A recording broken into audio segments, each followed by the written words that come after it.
Friend, welcome to my YouTube channel exclusive learning. आज का ये वीडियो है, ये रीतिकाल के बारे में है। ये वीडियो रीतिकाल 1700 से 1700 ने 1900 ईस्वी तक के मध्य का जो काल है उसे रीतिकाल कहते हैं। हिंदी साहित्य के मध्य युग को पूर्व मध्यकाल, भक्तिकाल तथा उत्तर मध्यकाल रीतिकाल के नाम से जाना जाता है। आचार्य रामचंद्र शुक्ल ने इसका सीमा निर्धारण संवत 1700 से 1900 विक्रमी संवत अर्थात सन 1643 से सन 1843 तक माना है। इसका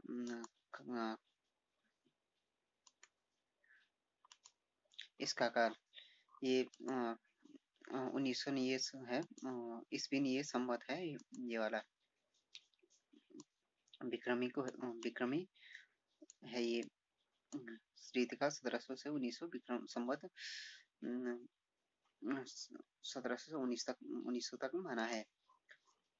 विभिन्न विद्वानों ने रीतिकाल को विभिन्न नामों से पुकारा है। मिश्र बंधु ने पुकारा अलंकृत काल से। विश्वनाथ प्रसाद ने रीतिकाल को श्रृंगार काल कहा। आचार्य रामचंद्र शुक्ल ने रीतिकाल कहा। जॉर्ज गेर्सन ने रीतिकाव्य तथा डॉक्टर रमाशंकर शुक्ल ने कलाकाल का और त्रिलोचन ने अंधकार काल का है रीतिकाल को। उसके बाद हो गया रीतिकाल का वर्गीकरण। रीतिकाल के कवियों का वर्गीकरण रीति के आधार पर रीति को आधार बनाकर इस प्रकार किया जा सकता है। रीतिकाल का वर्गीकरण तीन प्रकार से है। एक तो रीतिवत कवि, दूसरे में रीति मुक्त कवि और तीसरे रीति सिद्ध कवि आते हैं। इसमें रीतिवत कवि हैं वे इस वर्ग में वे कवि आते हैं जो रीति के बंधन से बधे हुए हो, अर्थात जिन्होंने रीति ग्रंथों की रचना की। लक्षण ग्रंथ लिखने वाले इन कवियों में प्रमुख चिंतामणि, मतिराम, देव, जसवंत सिंह, कुलपति मिश्र, मंडन, श्रुति मिश्र, सोमनाथ, भिखारीदास, दूल्हा, रघुनाथ, रसिक गोविंद और प्रताप सिंह ग्वाल आदि आते हैं। ये रीतिवाद में वो कवि आते हैं जिन्होंने रीति के बंधन में बंधे हुए अर्थात जिन्होंने रीति ग्रंथों की रचना की। लक्षण ग्रंथ लिखने वाले कवि इसमें प्रमुख हैं। इसमें तो ये चिंतामणि, देव, जसवंत सिंह ये आते हैं। दूसरे में हो गया रीति मुक्त कवि। इस वर्ग में वे कवि आते हैं जो रीति के बंधन से पूर्णतः मुक्त हैं, अर्थात इन्होंने काव्यांग विरूपण करने वाले ग्रंथों लक्षण ग्रंथों की रचना नहीं की तथा हृदय की स्वतंत्र वृत्तियों के आधार पर काव्य रचना की। इन कवियों में प्रमुख हैं गणानंद, बोधा, आलम और ठाकुर। तीसरे वर्ग में आते हैं रीति सिद्ध कवि। तीसरे वर्ग में वो कवि आते हैं जिन्होंने रीति ग्रंथ नहीं लिखे किंतु रीति की उन्हें भली भांति जानकारी थी। वे रीति में पारंगत थे। इन्होंने इस जानकारी का पूरा उपयोग अपने काव्य ग्रंथों में किया। इस वर्ग के प्रतिनिधि कवि हैं बिहारी। उनका एकमात्र ग्रंथ बिहारी सतसई है। उसके बाद हो गया रीतिकाल की प्रमुख विशेषताएं। रीतिकाल की प्रमुख फर्स्ट हो गया प्रथम विशेषताएं इसके रीति निरूपण। इस काल में रीति ग्रंथों की रचना प्रमुखता तीन दृष्टि से की गई। प्रथम जसवंत सिंह का भाषा भूषण, याकूब खां का रसभूषण और दलपति राय का वंशीधर का अलंकार रत्नाकर आदि रचनाएं जिनका उद्देश्य काव्यांग विशेष का परिचय कराना, कवित्व का आग्रह नहीं था। दूसरी श्रेणी में जिन रीति ग्रंथों का निर्माण हुआ उसमें रीति कर्म काव्य कर्म का समन्वय मिलता है। इस श्रेणी में कवियों में मतिराम, भूषण, दीप, पद्माकर, ग्वाल आदि आते हैं। तीसरी कोटि में के कवियों में बिहारी, मतिराम, भूपति आदि आते हैं। इन्होंने लक्षणों का निर्माण करके काव्य परंपरा के अनुसार साहित्य का सृजन किया है। इसमें रीति निरूपण में है कि इस काल में रीति ग्रंथों की रचना प्रमुखता तीन दृष्टि। एक तो प्रथम हो गया जसवंत सिंह का भाषा भूषण, याकूब खान का रसभूषण और बंशीधर दलपति राय बंशीधर का युगल, अंकार रत्नाकर आदि रचनाएं जिनका उद्देश्य था काव्य का उद्देश्य था विषय परिचय कराना, काव्यांग विशेष का परिचय कराना था, कविता का आग्रह नहीं। दूसरी श्रेणी में रीति ग्रंथों का निर्माण हुआ। इसमें रीति कर्म कवि कर्म का समन्वय मिलता है। इस श्रेणी के कवियों में मतिराम, भूषण, देव, पद्माकर ग्वाल आते हैं। तीसरी कोटि में कवियों में बिहारी, मतिराम, भूपति आते हैं। ये हो गया कुल मिलाकर फर्स्ट में रीति फर्स्ट में आएंगे। इसमें रीतिबद्ध कवि, दूसरे में ये हो गया ये वाले रीतिबद्ध, उसके बाद रीति सिद्ध, उसके बाद रीति मुक्त, उसके बाद रीति सिद्ध कवि आते हैं इसमें। दूसरा जो विशेषता है रीतिकाल की, वजह श्रृंगारिकता, श्रृंगार की प्रवृत्ति रीतिकाल की प्रधान प्रवृत्ति रही है। घोर विलासिता के इस युग में राजा और प्रजा दोनों ही श्रृंगार प्रिय थे। कवियों ने अपने आश्रयदाताओं की इच्छा के अनुरूप श्रृंगार रस में ही अपने रचनाएं प्रस्तुत की। राधा कृष्ण को नायक नायिका के रूप में चित्रित किया।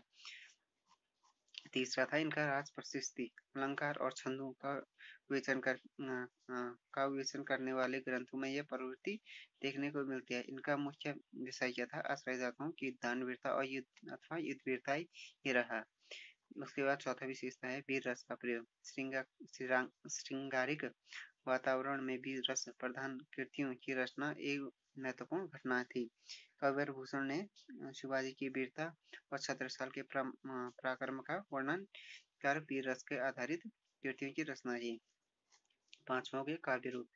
रीतिकाल में जो विशेषता है काव्य रूप, रीतिकाल में मुक्त काव्य रूप को प्रधानता मिली। राजाओं की काम क्रीड़ा और काम वासना को उत्तेजित करने एवं उनकी मानसिक थकान को दूर करने के लिए कविता का आश्रय लिया गया। वह मुक्तक रही अथवा इस काल में कविता और छवैयों की प्रधानता रही। कविता का प्रयोग वीर और श्रृंगार रसों में तथा छवैयों का प्रयोग श्रृंगार रस में हुआ है। उसके बाद हो गया रीतिकाल के कवि और उनकी रचनाएं। फर्स्ट हो गई चिंतामणि, इनकी रचना था कवि कुल कल्पतरु, काव्य विवेक, श्रृंगार मंजरी, काव्य प्रकाश, रस विलास और छंद विचार।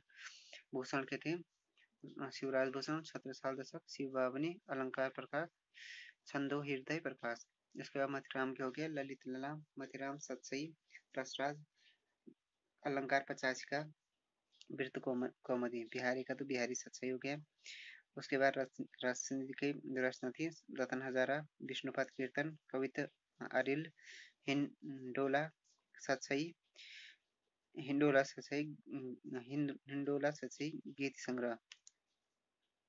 जसवंत सिंह का था भाषा भूषण, आनंद विलास, सिद्धांत बोध, सिद्धांत सार, अनुभव प्रकाश, अपरोक्ष सिद्धांत, स्फुट छंद।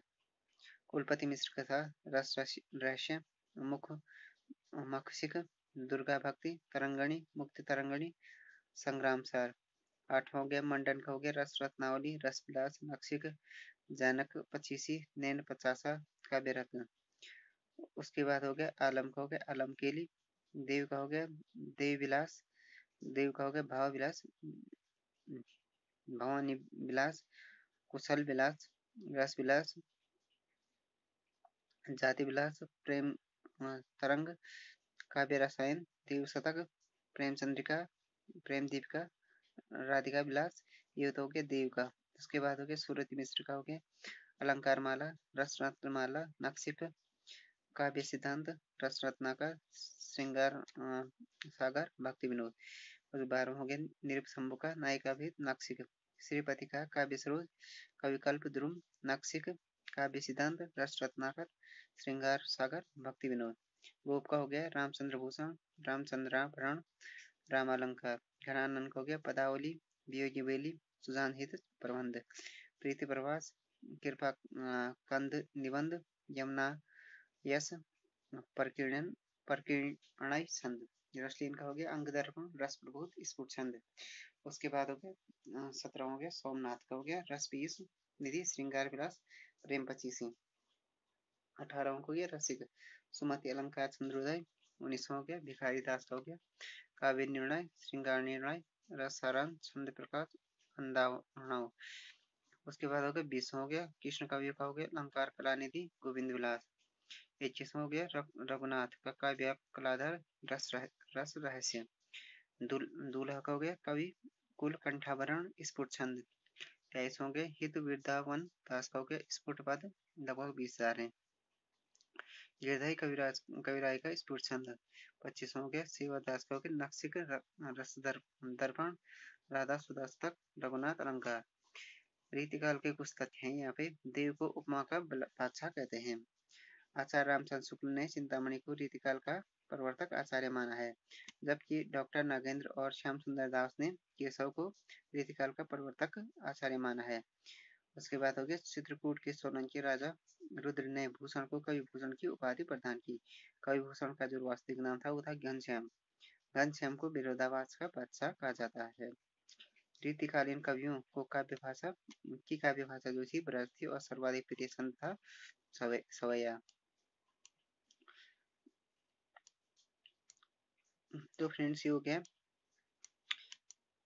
रीतिकाल के बारे में हो गया ये video. Thanks for watching this video. If you like this video please subscribe my channel and like share and comment on this video.